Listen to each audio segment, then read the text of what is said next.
Potentzial osina aztertuko dugu. Potentzial osina, potentzial putzu bat. Hementxe daukagu horren potentzialaren irudia, hementxe beti, belez, iardatzen daukagu energia potentziala, eta bestean daukagu X, posizioa.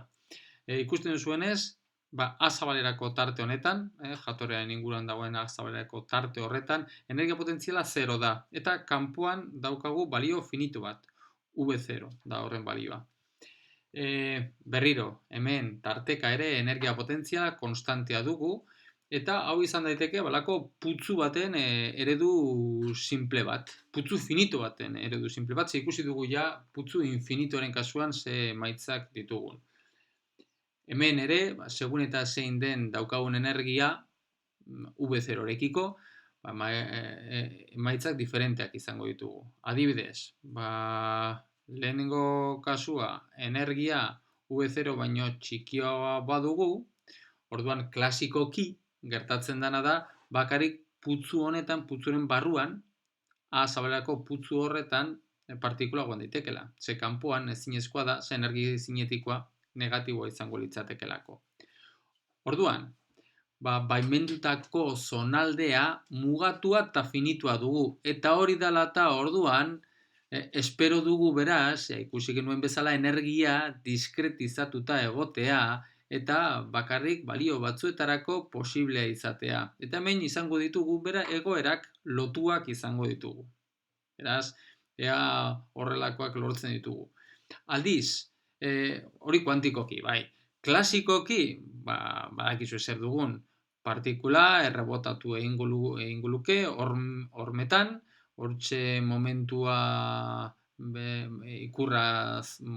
ikurraz aldatu, eta horrela egongo litzateke, ben energia konstantea izanik, eta putzuaren barruan egongo litzateke.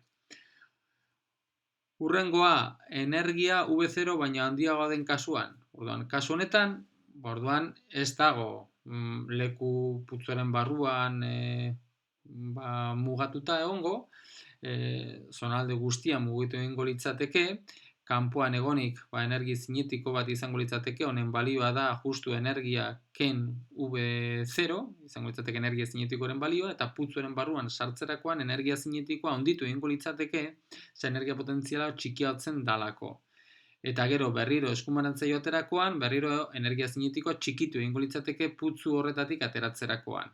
Baina, zer esanik ez, posiblea da, esparru osoan mugitzea. Hori dela eta orduan, kuantikoki, printzipioz ez dugu espero egoera loturik egotea, eta energiaren diskretizazioa ez genuken izango ere. Bueno, hori guzti hori ateratzeko, egin behar duguna da, dakizuen bezala, Schrödingeren denboran independentea den Schrödingeren ekuazioa garatu, hau da Hamiltonaren autofuntzioak eta autobalioak aztertu behar ditugu, eta aztertuko ditugu bi kasu hauetarako, energia V0 baino txikiagoa den kasurako, eta energia V0 baino handiagoa den kasurako, emaitzak diferenteak izango direlako.